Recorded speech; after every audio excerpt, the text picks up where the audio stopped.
У горадзе Мядзель на самай мяжы з нацыянальным паркам Нарачанскі з канца лета пачаліся работы па падрыхтоўцы пляцоўкі пад індывідуальную сядзібную забудову. Мясцовых жыхароў і актывістаў абурае, што дакументы ніхто прадаставіць не можа і ці закон на правядзенне работ застаецца незразумелым. На некаторы час людзям удалося спыніць тэхніку і, адпаведна, самі работы. Аднак па восені яны аднавіліся. Несколько лет назад жители переживали, узнали, что этот проект, собирались уже бульдозеры подъехать. Это было года 3-4 назад.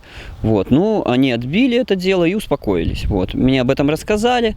Ну, а в этом году мы вот уже увидели, что пришла техника, и я вызвал непосредственно инспектора нашего районной инспекции Мядельского района, чтобы он зафиксировал нарушение природоохранного законодательства, удаление нескольких деревьев было.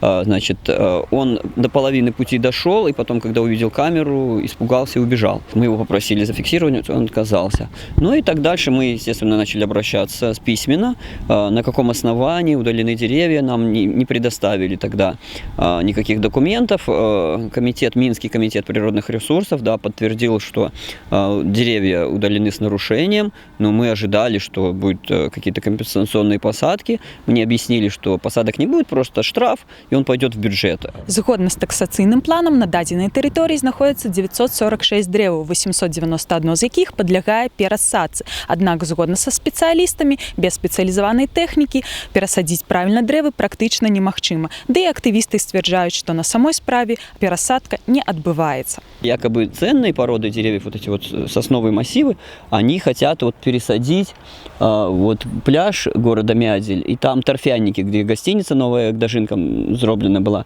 они там, я вчера бачил, они там у торфяник закапывают вот этим бульдозером, закапывают у торфяник эти сосняки, вряд ли они там приживутся, а повыше деревы они кидают на свалку за ПМС.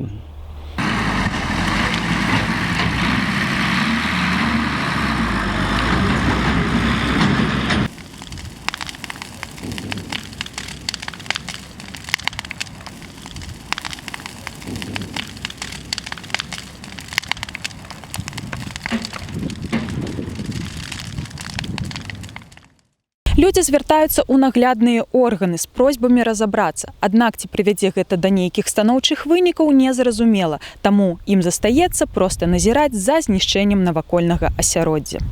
Хрысціна Чарняўская, Александр Лібертат, спецыяльна для Зялёнага партала.